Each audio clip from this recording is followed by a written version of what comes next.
ಸ್ನೇಹಿತರೆ ನಮಸ್ಕಾರ, ನಾನು ರವೀಂದ್ರ ಜೋಶಿ. ಬಾಂಗ್ಲಾದೇಶದ ಪ್ರಧಾನಿ ಮೊಹಮ್ಮದ್ ಯೂನುಸ್, ಈತನನ್ನು ಪ್ರಧಾನಿ ಅಂತ ಕರಿಬಾರ್ದು, ವಿಶೇಷ ಸಲಹೆಗಾರ ಅಂತ ಕರಿಬೇಕು. ಆತನೇ ಹೇಳ್ಕೊಂಡಂತೆ ಆತನ ಅಂತ್ಯಕಾಲ ಸಮೀಪಿಸುವ ಹಾಗೆ ಕಾಣಿಸ್ತಾ ಇದೆ.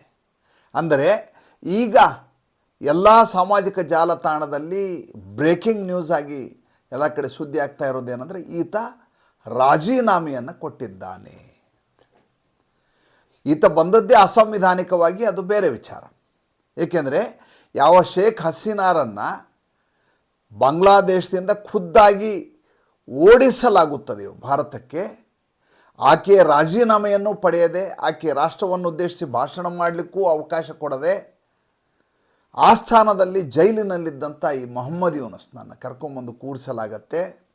ಅದಾದ ಮೇಲೆ ಈತ ಪ್ರಧಾನಿ ಹುದ್ದೆಯನ್ನು ಅಲಂಕರಿಸಲಿಕ್ಕೆ ಹಿಂದೇಟು ಹಾಕಿ ನನ್ನನ್ನು ಪ್ರಧಾನಿ ಅಂತ ಕರಿಬೇಡಿ, ನಾನು ಕೇವಲ ಅಡ್ವೈಸ್ ಮಾಡೋ, ನಾನು ಅಡ್ವೈಸರ್ ಅಂತ ತನ್ನನ್ನು ತಾನು ಬಿಂಬಿಸ್ತಾ ತನ್ನ ಎಲ್ಲ ಕುತಂತ್ರಗಳನ್ನು ಬಾಂಗ್ಲಾದೇಶದ ಮೇಲೆ ಹೇರುವಂಥ ಪ್ರಯತ್ನವನ್ನು ಮಾಡ್ತಾನೆ. ಅದು ತಮಗೆಲ್ಲ ಗೊತ್ತಿರುವಂಥ ವಿಚಾರ. ಅದರ ಕುರಿತಾಗಿ ಸವಿಸ್ತಾರವಾಗಿ ಬಹಳಷ್ಟು ಸಂಚಿಕೆಗಳಲ್ಲಿ ಹೇಳಿದ್ವಿ.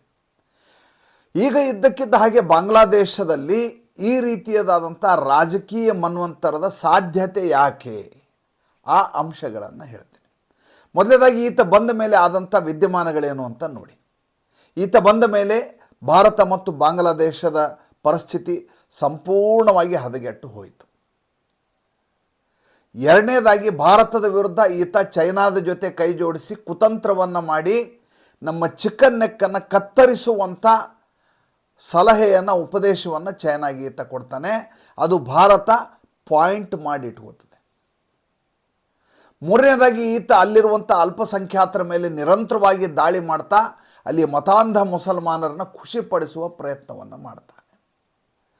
ನಾಲ್ಕನೆಯದಾಗಿ ಪಾಕಿಸ್ತಾನದ ISI ಜೊತೆ ಈತ ಕೈ ಜೋಡಿಸ್ತಾನೆ. ಮೊದಲನೇದಾಗಿ ಈತ ಬಂದದ್ದೇ ಅಮೇರಿಕೆಯ ಷಡ್ಯಂತ್ರದ ಕಾರಣದಿಂದಾಗಿ. ಯಾವ ಸೇಂಟ್ ಮಾರ್ಟಿನ್ ಐಲ್ಯಾಂಡನ್ನು ಶೇಖ್ ಹಸೀನಾ ಅವರು ನಿಮಗೆ ಬಿಟ್ಟು ಕೊಡಲಿಕ್ಕೆ ಸಾಧ್ಯವೇ ಇಲ್ಲ ಅಂತ ಹೇಳಿರ್ತಾರೋ, ಅದನ್ನು ತಮ್ಮ ತೆಕ್ಕೆಗೆ ತೆಗೆದುಕೊಳ್ಳಿಕ್ಕೆ ಅಮೇರಿಕೆ, ಜೋ ಬೈಡನ್ ಸರ್ಕಾರ ಅವತ್ತು ಇಂಥದ್ದೊಂದು ದೊಡ್ಡದಾದಂಥ ಮಸಲತ್ತನ್ನು ಮಾಡುತ್ತೆ. ಅಲ್ಲಿಯ ಪ್ರಧಾನಿಯೇ ಅಲ್ಲಿಂದ ಬಿಟ್ಟು ಓಡಿ ಹೋಗುವ ಹಾಗೆ ದೊಡ್ಡದಾದಂಥ ಅಂತರ್ಯುದ್ಧವನ್ನು ಯೋಜಿಸತ್ತೆ ಮತ್ತು ಕಾರ್ಯಗತಗೊಳಿಸತ್ತೆ.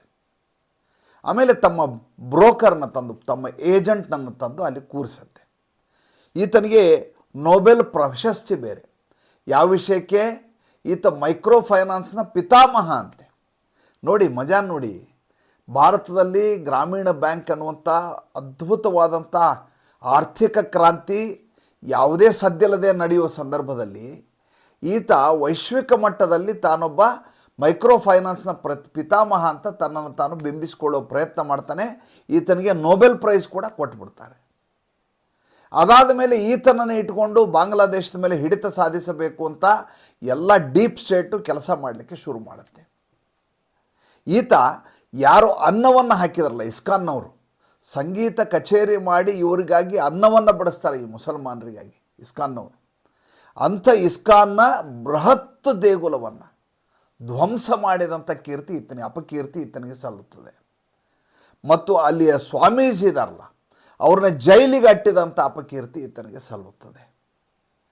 ಈತ ಬೇರೆ ಬೇರೆ ದೇಶಗಳಿಗೆ ಹೋಗಿ ನಂಟಸ್ಟಿಕೆ ಮಾಡಲಿಕ್ಕೆ ಪ್ರಯತ್ನ ಮಾಡ್ತಾನೆ, ಆದರೆ ಯಾರೂ ಕೂಡ ಈತರ ಜೊತೆ ಕೈ ಜೋಡಿಸೋದಿಲ್ಲ.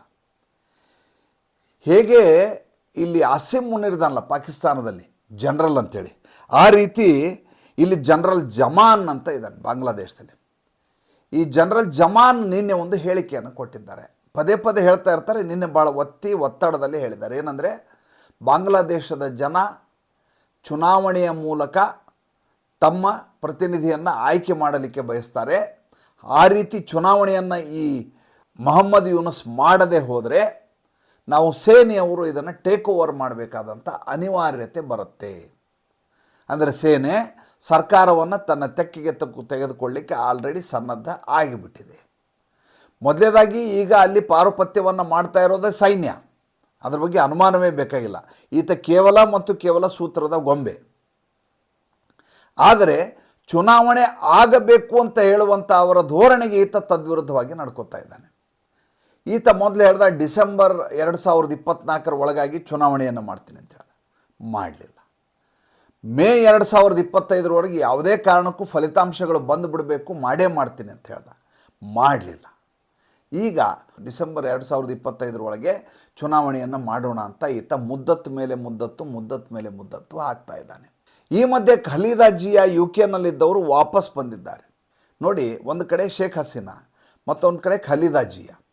ಶೇಖ್ ಹಸೀನಾ ಭಾರತದ ಪರವಾಗಿದ್ದಂಥ ಹೆಣ್ಮಗಳು. ಖಲೀದಾ ಜಿಯಾ ಭಾರತಕ್ಕೆ ಅಷ್ಟು ಪೂರಕ ಒಳ್ಳೆಯ ಮೈತ್ರಿಯನ್ನು ಇಟ್ಕೊಳ್ಳಾರ್ದ ಹೆಣ್ಮಗಳು. ಇವರಿಬ್ಬರ ಜಗಳದಲ್ಲಿ ಮೂರನೇದವರ ಲಾಭ ಆಗಿದ್ದು ಮೊಹಮ್ಮದ್ ಯೂನಸ್ಗೆ.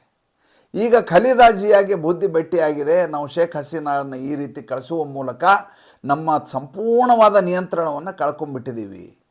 ಹೀಗಾಗಿದ್ದೇ ಆದರೆ ಮುಂದೆ ನಮ್ಮ ಕೈಯಲ್ಲಿ ಬಾಂಗ್ಲಾದೇಶ ಇರೋದೇ ಇಲ್ಲ ಅನ್ನೋದು ಸ್ಪಷ್ಟವಾಗಿ ಗೊತ್ತಾಗಿದೆ.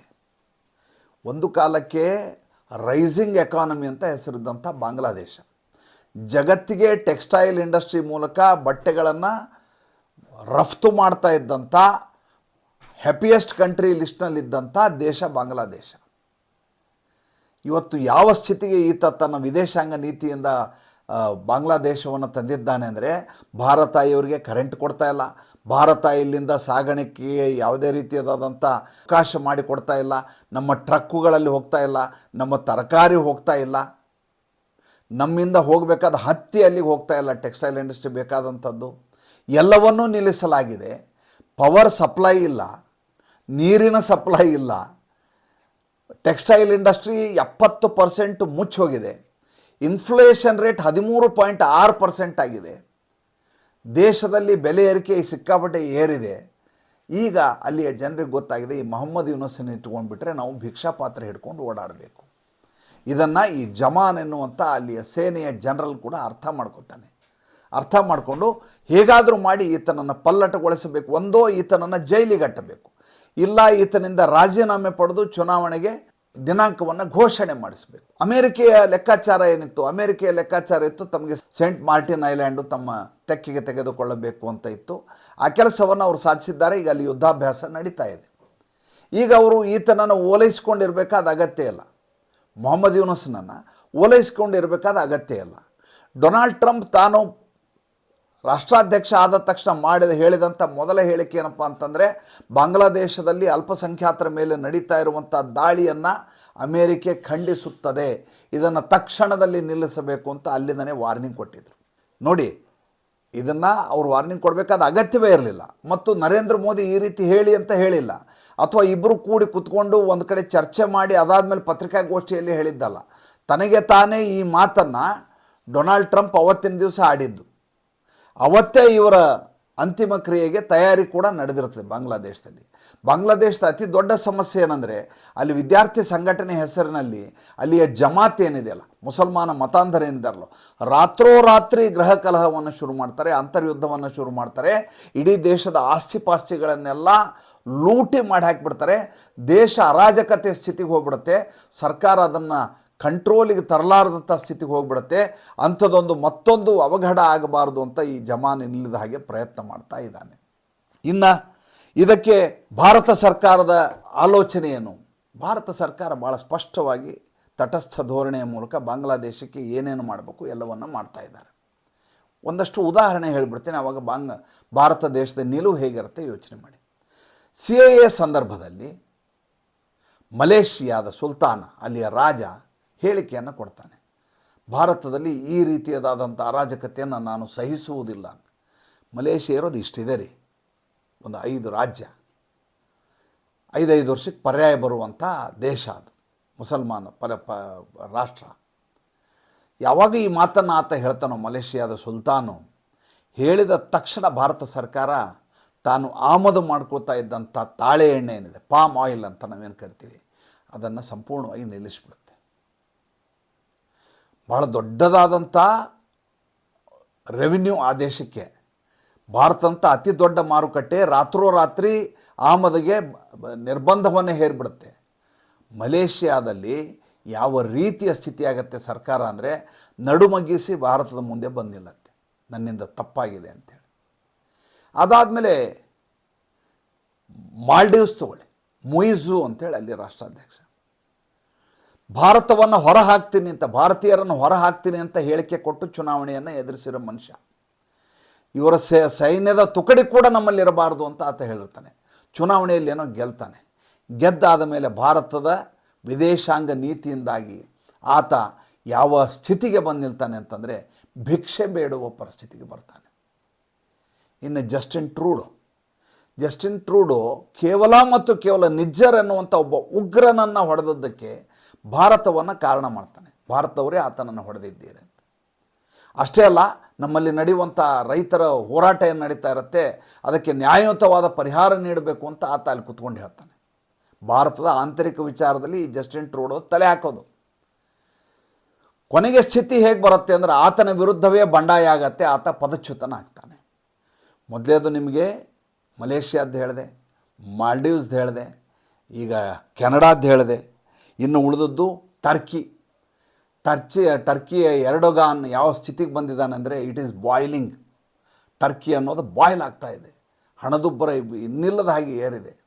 ಸ್ಥಿತಿ ಏನಾಗುತ್ತೆ ಹೇಳಲಿಕ್ಕಾಗಲ್ಲ. $300 ಮಿಲಿಯನ್ ರೆವೆನ್ಯೂ ಕಡಿಮೆ ಆಗಿದೆ, ಕೇವಲ ನಮ್ಮಿಂದ ಟೂರಿಸ್ಟ್ಗಳು ಹೋಗದೇ ಇರೋದ್ರಿಂದ. ಅವರ ಜೊತೆ ನಮ್ಮ ಯಾವುದೇ ವ್ಯವಹಾರ ಇಲ್ಲ ಅಂತ ಭಾರತ ಈಗಾಗಲೇ ಡಿಕ್ಲೇರ್ ಮಾಡಿ ಆಗಿದೆ.